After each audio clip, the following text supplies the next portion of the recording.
Here you go.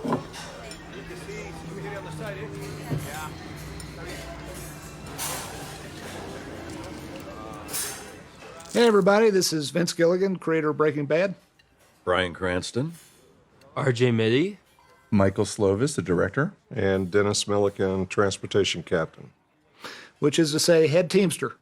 Head teamster. That's me. So if this doesn't go well, we might get our legs broken by I you. think that was the old Teamsters. This has got to be a shock This for, is, for our fans to see that right off the bat. It was like, what the hell am I looking at? Yeah. Where did you come up with this? There was a guy called the Unabomber, and he... Yeah. Actually, in a sense, I'm kind of joking, but in a sense, the look was a little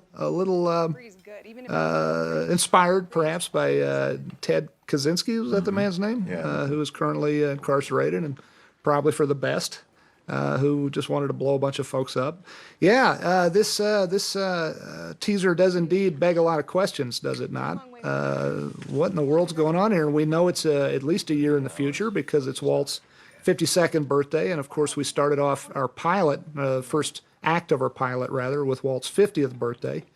And we know, if we've been paying close attention, that about a year has passed in the subsequent 42 episodes. This is now episode 43.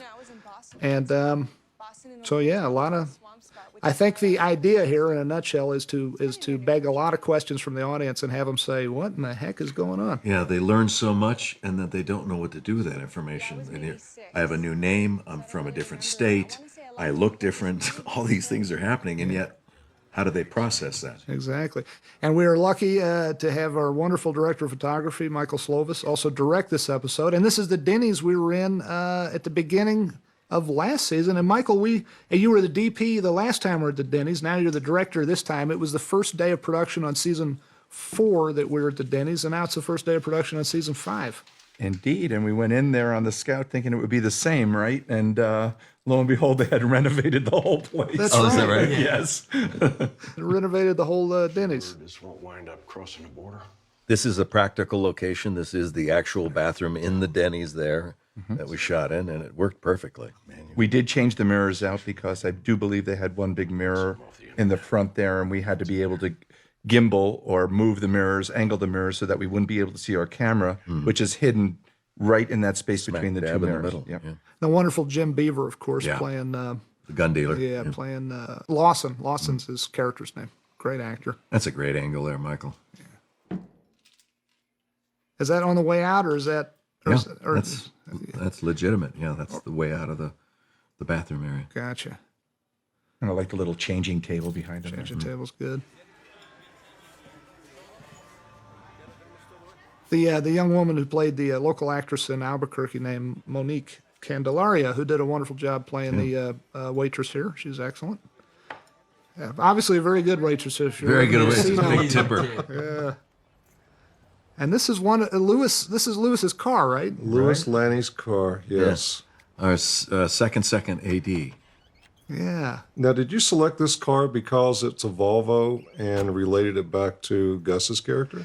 I think maybe so. I think there was mention of that. I think you may be right, Dennis. So, Dennis, talk about and you've got two examples of your work right here. What, That's right. Yeah. Well, the main thing about the car he's about to go to, the only direction I got was it had to have a huge trunk. Yeah.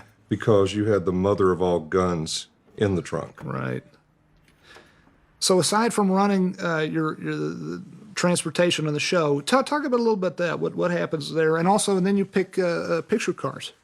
Yeah, we get our direction from the script, and then we go out and send a couple of the guys that work with me, Chris and Jimmy, primarily, and they all scour the landscape of Albuquerque, taking pictures of various cars. We'll post them on the synchronized system, and eventually get the feedback from Burbank, which would be you, that this is the vehicle we want to go with. Walt, the news here. Spring is... Because the transportation department essentially moves the production around from point A to point B, so the production would literally not move from one spot to another without transportation. Yeah, we anything with wheels we're involved with, whether it's behind the camera or in front of the camera. So some would consider us a necessary evil in the industry. No, you guys are the best, and you are such a pleasure to work with. And a big Dallas fan, and my wife Holly's a big Redskins fan. So you guys are always getting into She's it. been so nice to me this year. She's been so kind. I actually was at the Washington-Dallas game in Dallas with my daughter, and she was emailing me throughout the game. Why did you like that play? What do you think about that one? So yeah, she's a dear. And this is footage from. This is 4. just wonderfully directed footage from. Did Vince direct this episode? And now this is even more wonderfully directed footage. So we use a little bit of footage from the end of season 4 there, and now we're into Michael's wonderful stuff here.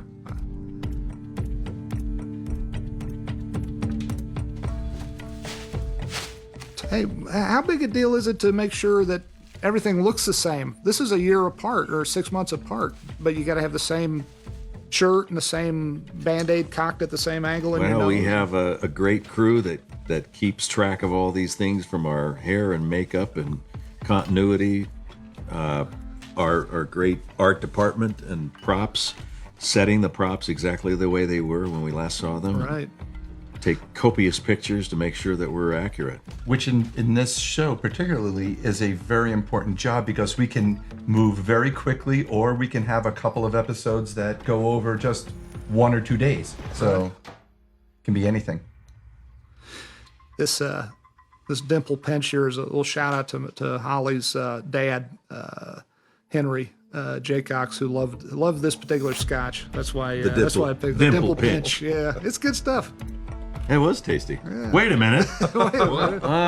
Which they had to ship in, didn't they? Yeah. It was not available. Wasn't available. It was not available in Mexico. It might indeed. I forgot the plant. Got to get rid of that plant. That's right. That's probably a good idea. What are you drinking? Is it like iced tea or something? It looks Yeah, like they'll put some colored water in there. Gotcha. They took out the dimple pinch, but after that day of shooting, I think we all just kind of sat around little Dixie cups and sipped. Good. And young RJ here. RJ. You're a good-looking young man. He takes after his television father. Plastic surgery does wonders. And the lovely Anna. So no baby in there, I would assume. Fake baby. Not in that one. Anytime you don't see an actual baby face, there's no baby in there.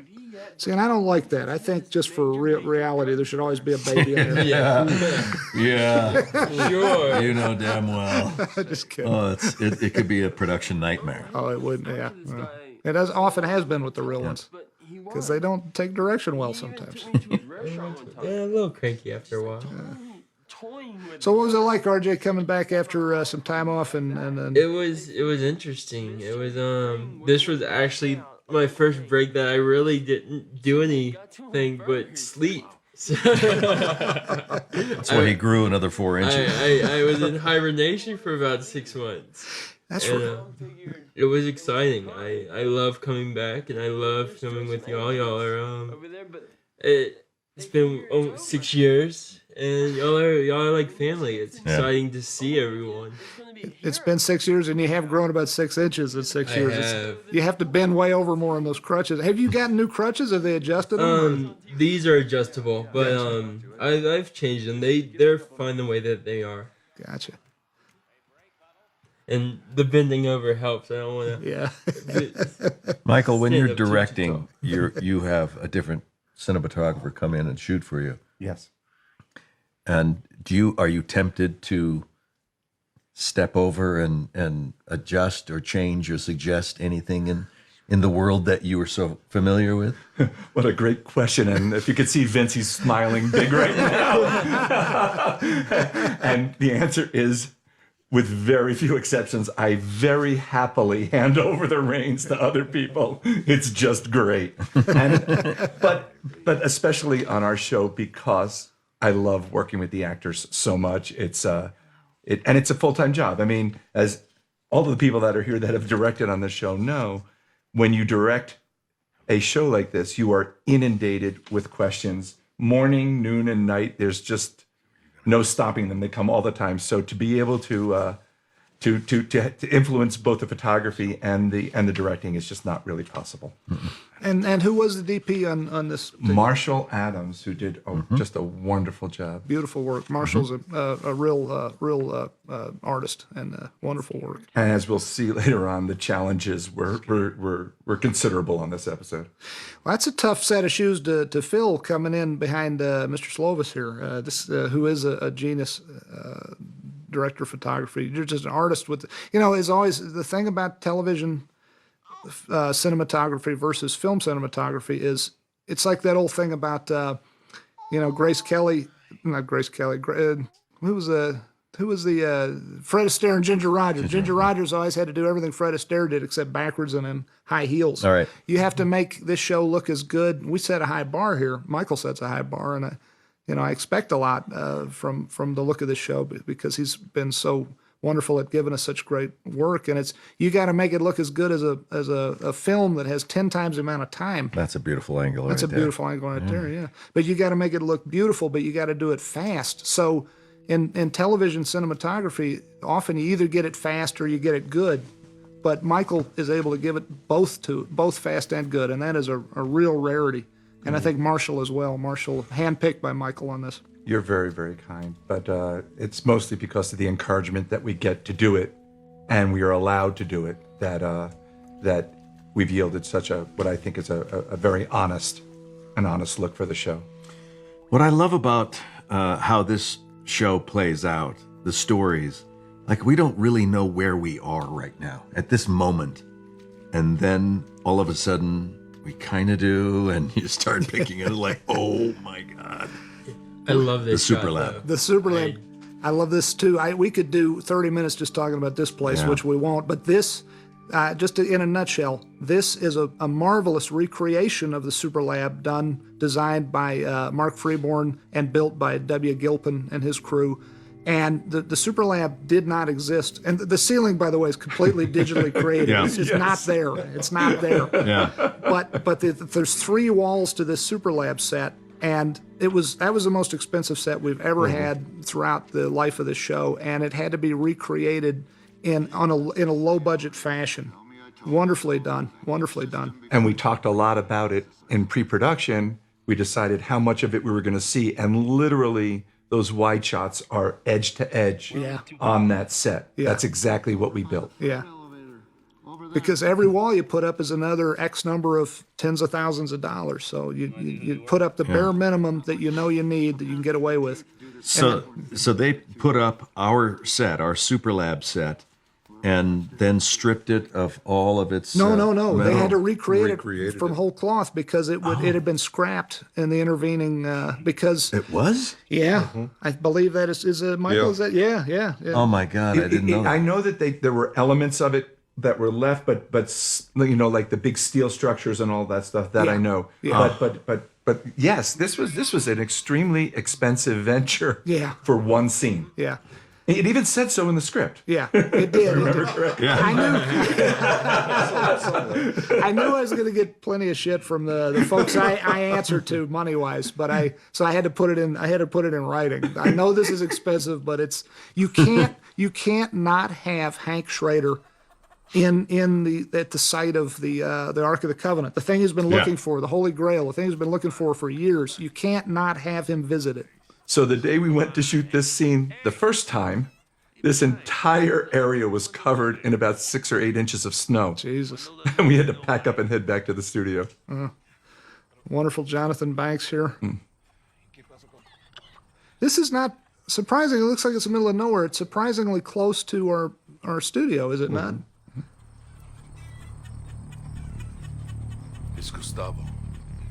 So, Dennis, how big a deal is it moving our production from spot to spot? It's, luckily around Albuquerque, it's not that difficult. It's when we have to go out into the terrain like this because the ground is so soft. And as you can see, there's no working trucks anywhere in this vista. And there's one of the scenes you're going to see coming up like that. The trucks are nowhere, but in reality, they're not that far away. Gotcha. Tuck them away. A little bit of chicken coming up I here. love that. I love that shot, Michael. Beautiful shot. Yeah. And it's important to note also, Vince, I think that This is directly across the street from our studio. Yeah. Yeah. So we can combine days that are partial studio days and, exterior desert days. It's been a big help to the production. It really is. It's our back lot. Yeah. Yeah, that's true. And this back lot, if you come to visit it in 5 or 10 years, it'll look like Valencia, California. It'll be covered Already with started building the townhouses. Well, houses. hopefully not. I hope not. Hopefully. 20,000 homes, right? Or something crazy like that. Crazy. They're putting those buildings up already. Someday it'll be like if you want to go visit where they shot How Green Was My Valley, out in the valley, out in the San Fernando Valley. It's covered with houses now. You'd never know it was, Wales, in the 1940s. Look, whatever differences you and I have, You look like a badass here. You look like a badass priest. Yeah, I do. It looks like a little. That's right. Gus, Badass priest. Badass priest. Just call it that. Yeah, badass priest. You might get a lot in the windows with that one. Like, if he taped all this shit, us cooking, you picking up. if Gus had a record of that and the police get to it before we do. You son of So, Michael, what's it like working with these three guys?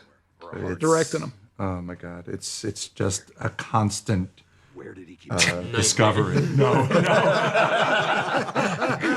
Nightmare. Thanks, Junior. it's constant discovery. These three incredibly accomplished actors are so willing to go anywhere that you want to go as a director. There's never, I don't think that. It's always, let's try it. And it makes it just a joy and so much fun. It's the universal symbol for keys. Universal symbol for keys. Scumbag. So it looks to me, to my eye, and I know this is not the case, it looks to me like my eye, like we're seeing in all four directions in that scene, but we're really not, right? We are not, and in order to keep I have rules around here about which direction we're allowed to shoot. Oh yeah, never north, right? And we never look north. But if we block it as such, then we have to look that direction. We actually cheat it for to keep everything in the backlight. And if you were to look at these scenes and analyze them carefully, the impossible happens, and we're backlit in every single direction. But the truth is, over the years of shooting and directing, I've learned that it looks better than the reality does. Yeah. It looks much better to be backlit in one direction, in every direction, than it is to be backlit and then turn around 180 degrees and be front lit. Yeah.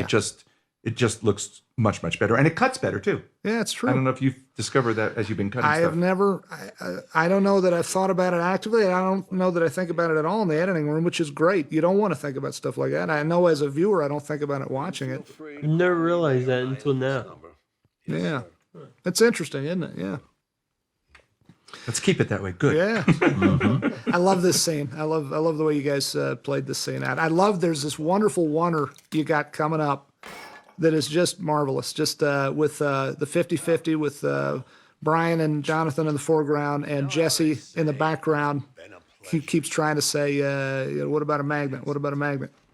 And when we shot it, I knew it. I knew what I wanted it. I knew it. And I turned to Jonathan and Bryan and I said, we're not going to cover this, at all, which is something that you don't very often do in television.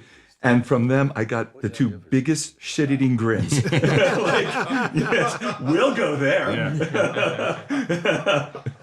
Mr. Banks here is marvelous. Just all these three guys, I tell you, money in the bank, these three.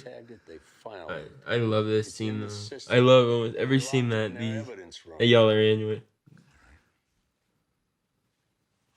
There is a space, Michael. Yeah, as characters have come and gone, it's like losing somebody in your family, right, guys? Yeah. It's like Having Jonathan not be on anymore? Yeah. yeah, and Giancarlo. It's just, Giancarlo, jeez. Gee, I hope no one's listening to the audio and not having watched what's coming up.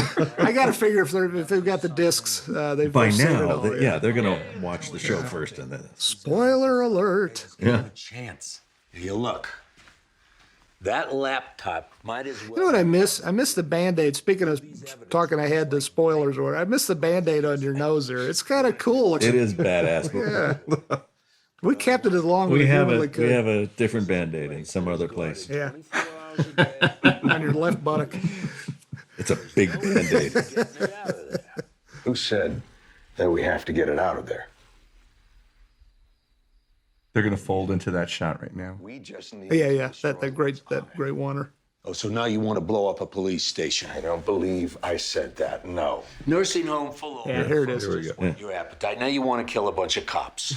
How many takes for something like this, Michael? How many takes was this? Wow, Bryan, do you remember? It was more than one or two, but it was not a lot. It was, maybe 4, 5. That's not bad at all. But we knew what we wanted to accomplish as a team, and we knew there could be one of the great advantages of this, and this is something that you might want to talk about, Vince, is that because they're all in the shot together, they could overlap their lines. Yes, which is wonderful. Very I love, real. I love it. I love overlapping dialogue. You can hear we're doing it on this very recording, but in TV or in movies, you seldom hear it because it's technically, with all the visual effects and spaceships and stuff you can make now, oddly enough, overlapping human dialogue is a tricky thing. Yeah. You have to plan ahead for in a motion picture. And what's really interesting is that really accomplished actors, I love this. really accomplished actors will naturally give applause. Yeah, so yeah. you have to encourage them to to overlap. overlap Yeah. because they, people like Bryan, through his whole working career, have been told, don't overlap, don't overlap. Yeah, Right. that's exactly right. That's a beautiful shot. That's a beautiful shot. I love that opening shot too. Talk about that opening shot where the thing comes right off the lens of the camera. Was that a special camera or something? That was a Canon 7D, looking straight up, and all we did was put it in a metal housing, or maybe not even. Maybe we just dug a little hole in the dirt, stuck it in there, lowered the car on top of it, and pulled it off. So for folks who don't know, that's a camera you could buy at like Best Buy or whatever. It's Absolutely. It's a Beautiful consumer prosumer camera. Yeah. And was this location not gold? I mean, this was Yeah. And it's everywhere you it's a look. working junkyard, Yeah. and so they're actually Yeah, in the doing back their there, the background, they're those actually two doing the closets. work that they need to do at that junkyard. And we say, yeah, that's fine. Much to our sound recorder's Daryl's Yeah. dismay. That was tough. but it's beautiful. And Larry Hankin, by the Larry way, plays, Hankin. Hey, plays Larry. Joe. Larry Hankin's great. Yeah, he's I love terrific. him. He's been with us before. So good having old Joe back. Jonathan. Look, watch this. Watch the thing goes rolling off. Watch Jonathan's the only one who steps back a little. Like it's like Yeah. fuck this. Sissy.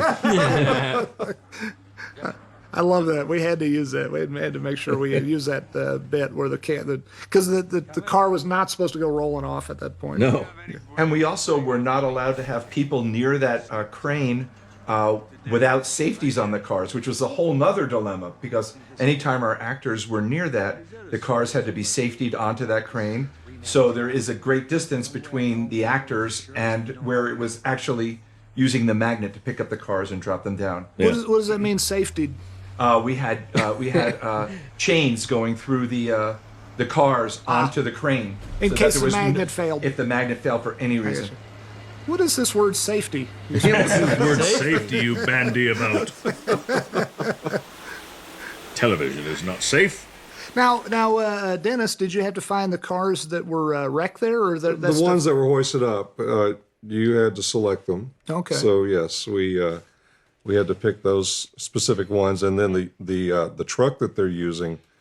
There's when we get back over to that, I'll explain the story behind that truck. Oh, okay.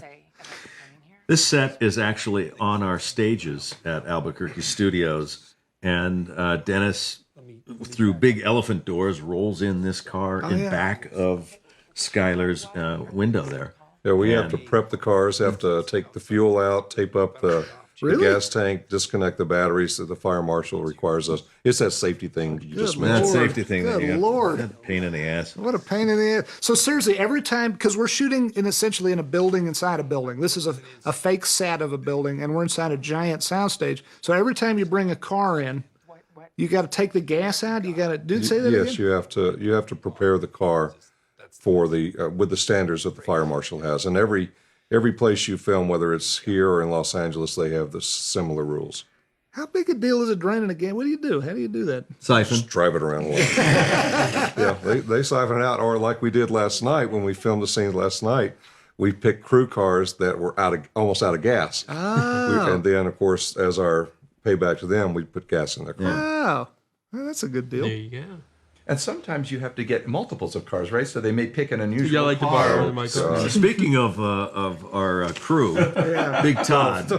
Oh yeah, talk Big about Todd. in the background. In the there. background. Yeah. Which one's big? Todd's the one with the orange sleeves that Yeah. are coming through the coveralls. Todd was actually in one of the Saw, Better Call Saul videos. Oh yeah. That was just priceless Yeah. about suing fast food for getting him large.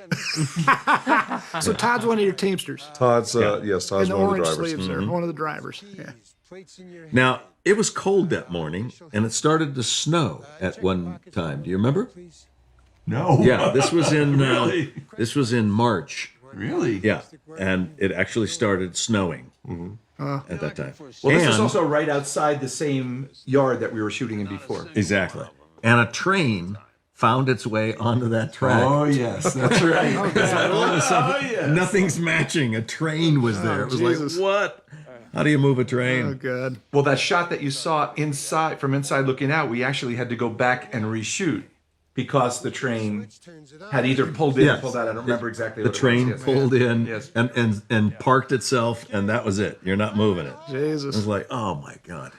I love this I love this U-Haul you found, Dennis, and I love the magnet that is inside the U-Haul was hand carved out of some sort of styrofoam and then painted. And it looks I've seen the thing in real life like 6 inches away from it. It looks absolutely real, except it only weighs about 50 pounds because the real one weighs, 800 or 1,000 or 1,500 pounds or something. And so Mark Freeborn and his crew did a wonderful job with those elements. And then there's a great cable gag. Werner Hanlon and his crew used a piece of aircraft cable to suck this laptop across 30 feet of distance. I remember when That they was were great. doing it. Yeah. This is a great bit. I love all this. I love this whole This is episode. great. Larry Hankin. I love the yes he gives coming up here. And then the cable is Michael. The cable, I guess, is erased. Then Yes, later. the cable. Yeah. Right now, there was Boom. Those there's a cables. cable going- it went right through the truck. Yeah. and then it came out the other side. Yeah. And it's just a human being on the other side with like a 5-to-1 a couple pulley of- system. Exactly, Yeah. 3 of Yeah. them it took Our because, special because effects of the guys. reduction. Yeah, Gotcha. exactly. Magnets. Yeah, Magnets, bitch. it became a classic, didn't it? Yeah, it did. There's 21 wide in series, so That U-Haul didn't run. It was actually a working billboard at a company in Santa Fe. Oh yeah. But it was the style. You don't find that style anymore. You Yeah. find the similar trucks that are made of fiberglass. Oh. And you specifically wanted that style, so they found it, and then our guys, again, Jimmy and Chris, would get under the hood and made it work. And thank God, when we were doing the scene driving through the police compound, Yeah. the transmission didn't go out because they didn't do anything to the transmission. They were goodness. just praying that it would work because we didn't have a double for that. Oh my God, I did not know that. Oh, that's scary. This is Q Studios, by the way. This is no hospital. This is the offices adjacent in the building adjoining the soundstage. Yep. And this is our Michelle McLaren's. Is this not Michelle's? No, this is Edwin's office. Edwin, our lead accountant, this is his office. Yeah. You need a second story kind of thing? Yes. So our accountant Edwin got But moved in the out, same corner. the same corner of the building. Yeah. And yeah, it looks like a hospital room to my eye. Yeah, it does. We painted it to match the hospital that we've always used. It's the way to be able to, save a little production costs right now so that we can spend it more wisely on other things. Yeah. Because, and Dennis could speak to this better than anyone, every time we leave our home here, our Q Studios sound stages, and you guys do such a great job moving the cast and crew, how much does it cost? I mean, is it every Well, time it takes during normal months, it's probably a 30-minute process to hook up and pull out. But because of the temperature that we're dealing with now, we have to winterize all the trailers. So you add another 30 minutes to take all the winterization out and unplug them. Yeah. Oh wow. To navigate down our Snake Hill. Christopher Cousins Yes. Yeah. Christopher Cousins has never looked like this before. He's a handsome man, but not here. Yeah. They didn't shave his head for this. They put a piece on, right? Yes. Yeah, a little bald cap. Nah, sissy. I know. Sissy approach. Shave your head. I think Chris, he's such a trooper. He would have done it, except he was in the middle of some other movie or Shooting TV show. something else. Exactly right. So he could not shave his head. So I think K&B Effects, I want to say, I may be wrong, the Greg Nicotero and Howard Berger, the folks who do The Walking Dead, who've done such great work for us as well, did this skinhead appliance, and it looks really real. It's great. Yeah, it looks shocking to see him like this. Yeah. I've got children. Halo. He's a good actor. What was so great about this from a writing standpoint is that their relationship has changed. He's absolutely terrified of her. Yeah. You can see it in his eyes. Yeah. Yeah. Because And her change here at the end, good. Yeah. Yeah. Really nice moment. Never breathe. Hard to do, right, Brian? Play this real. I mean, absolutely believable. being bald. You live with that. I live it. Yes, considering he has a full head of hair, it's very convincing. That's hard to because in your mind, you know, you've got hair. But to play, act as if you don't have hair. You know, it tickles me to no end. Michael, talk about where this is. The fact that it really is what it is supposed to be. Yeah. This is actually a police substation that they allowed us to shoot, and more than allowed, encouraged us to shoot at. Yes. It's in Rio Rancho or. It's just outside of the Cottonwood Mall area. Yeah. And it is, honest to God, it's even the real name of the place. I think we used. It is the real deal. Yeah. That's awesome. Now, what was that he sprayed up there? He sprayed. That was something we had read about. My writers and I. That is simply some sort of wasp killer, and we read that burglars really use it because it knocks out cameras. Because it sprays 20 or 30 feet because you don't want to get stung by the wasps, and it gunks up the lens really good so you can't see. So it's just, so all you budding cat burglars and whatnot I out should there. be taking notes. Wasp spray. Wasp spray, yeah. I love the music here. Dave Porter's music, wonderful. This whole sequence scored by Dave Porter. It's one of the longer bits of music he's done for the show because our show usually is so spare musically, and it's just a beautiful piece of music. Beautiful as in just, it really amps everything up, and it's just, I love it. Turn here. So were there real police officers standing around on their break watching this get shot? Oh yeah, and there was some going in and out. There was a lot of activity around here. An active. Those are real cop cars and all that, yeah. Yes, we actually placed them. We asked them to park their police cars that were not going to move for the evening where we wanted them. So this is just added dialogue because when we got here, we see that there's this median that we had to drive over. So we just. Oh, and another wonderful job by Mark Freeborn and W. Gilpin. That is a door they're parking in front of, but that's a big plug. That thing's sticking out as a big wooden. It's something that was built by us. Because it makes sense. Actually, the thing they're pulling over is the handicap ramp up to the door that is covered. And we didn't want to damage the actual building. Yes. So it just made it more practical. How many nights was this, Michael? This one exterior? Night. One. It's an awful lot of work for one night. One night. Oh my God.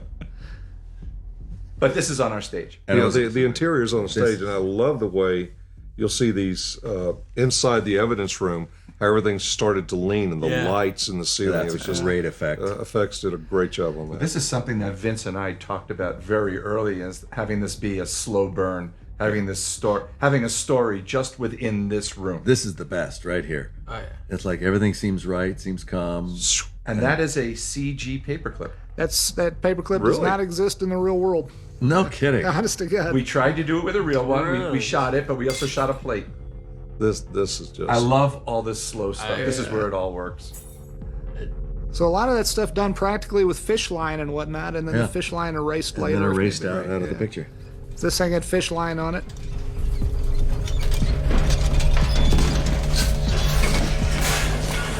Werner and his crew, special effects did a great job. And they also, in addition to the lines, they had to erase the holes in the wall for the lines that went through. Yeah. Right. So there's just human beings on the other side using that pulley gag, Yes, like exactly. with the laptop. They were all numbered, and we gave them an order to pull them in, and Wow. there are about 6 or 8 people back there, each with a knuckle. That was not a fish line. No. That was some sort of That's a hydraulic. Hydraulic jack. with a gimbal. Yeah. Wow. So it was a separate truck that was brought in by Dennis and his gang, and we sat in there, Wow. and they very nicely put some padding on that one door that I slid down into. Nice. And all these gentlemen, by the way, are real Albuquerque police officers. This woman too, I believe. They're all James Harris was the main officer there. He's a real working APD, I believe. I think most of these folks are real APD officers. This is some spectacular visual effects work because there was a jack holding that truck up. And if you notice, the flashlight goes underneath that. I just noticed that for the first time. That it's not, They you don't had see to anything. add that. They had to add all They that. had to add all that. That's Wonderfully. amazing. They added the light going under? Yeah. Yes. Now this is studio. This is Yeah. inside a soundstage. Yes. Yeah. All that stuff in the background is added in separately. Very well done. The truck, the magnet, or the batteries. Untraceable. Which we talked about, Vince and I, early. The merits and the disadvantages of doing it. We just thought that the performance. We wanted. This is very, very important scene. I got to thank Michael. And you know way more about this than I do, but I got to thank lighting, doing this practically, moving really physically down the street and getting the right light on everybody. And it would have been a nightmare, for a night scene. It's hard enough for a day scene, but because you got to have lights alongside you and all that. Is it doable at all at night? It is, but I think since film and visual storytelling is a representational craft and art form, I think this looks more real than if you went out and did it in reality. Gotcha. Now, were you moving the camera to get that movement, or was We were it moving the car, we were moving the camera, the actors were helping us, everybody. Yeah, just do a little adjustment. Believability through confusion. Yeah. 26432. Gutierrez, Alvin B. So this gentleman had never acted before. He's, like I say, he's a real police officer. He's a real police officer. He did a good job. He did a great job. Yeah. Those Segway shots, those The time lapse. the time lapse Yeah. photography. That was something that you 321. Fring, Gustavo. created many seasons ago. Didn't Just you? something I just thought would be a good way. Certainly didn't invent the idea of time lapse, and other shows are doing it as well. But I really like our particular time lapses that we do. They're all done with still digital cameras, and we have a wonderful crew of guys, young guys who create most of them for us and do a great job. But we've also been on the cutting edge of that in that we've had the cameras start to move, very early when that, before that was really established as a technique. Yeah, absolutely. I hate it when we have time lapses and there's no clouds in the sky. It just makes me Yeah. want to if you want those beautiful clouds moving. Do you ever add them later? I guess we could. That's a bit of a. I love this scene. Yeah, Bryan is so great in this. Oh yeah. Just sits there steaming. I love how we wait. Skip McDonald, our editor, did such a wonderful job editing this episode, as he always does, as does Kelly Dixon, our other editor. I love how long we wait to see who exactly Saul is talking to. Yeah. Make the audience wait for it. That's my philosophy. I just have to say, you, Aaron, and Jonathan are awesome, but I love Bob. When y'all do scenes together, you and Bob and When you Aaron. said that, we're awesome, but Well, he is the what best. you one. really love is Bob. You guys What are I a close really second. love is Bob. I just gotta say, y'all three are awesome, but You're still young. yeah. Give it time. Your tastes need to mature. In this discussion. This bit coming up, you look like such a badass when you back him into the corner coming up here. You didn't think to contact me. Great.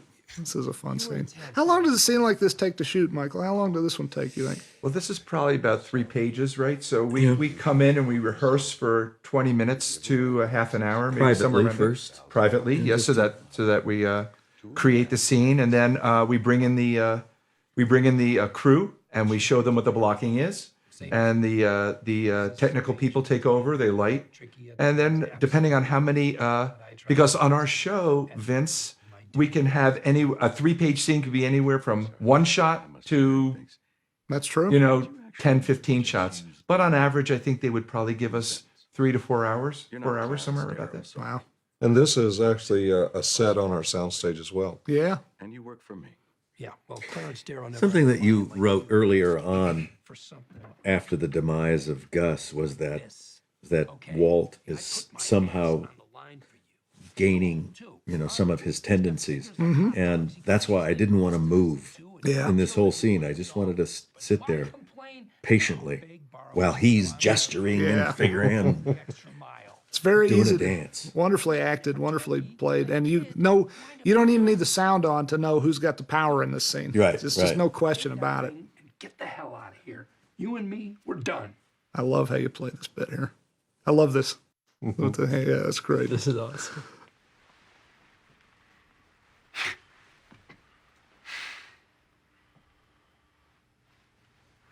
Very nicely paced out here, all of it. What are you?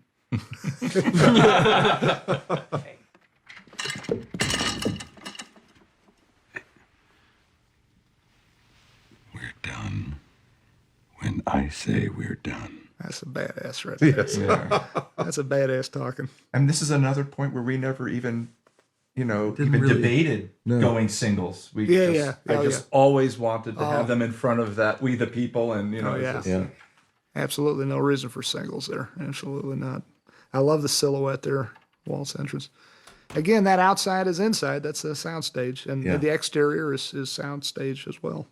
We could cheat that much. We have the exterior of the house that we use from the street angle, but when we're at the door, we can actually use it on stage. It saves us time. God, I love this shot. And the advantages of that are indeed that we can move walls out, ceilings. We have lights rigged above. It's And we could shoot when it's dark outside and make it daylight. right. Or vice versa, yeah.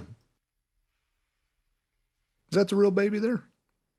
I believe Yes. so. And just in the wide, probably. And then you take the baby out. Because the baby can only be there for 15 or 20 minutes, right? Very short periods of time. It's very strictly governed. Yeah.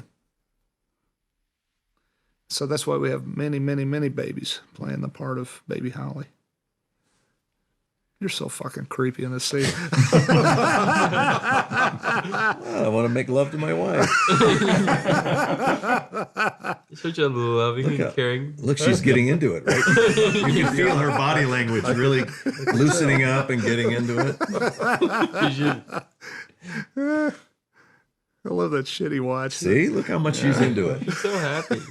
Look at that smile. It's just melting into your Yeah. arms here. Nicely done, Michael. Excellent job, Michael. Great fun. Excellent job all around, everybody. Yeah, it was fun. Thanks, everybody. Bless. Thank y'all.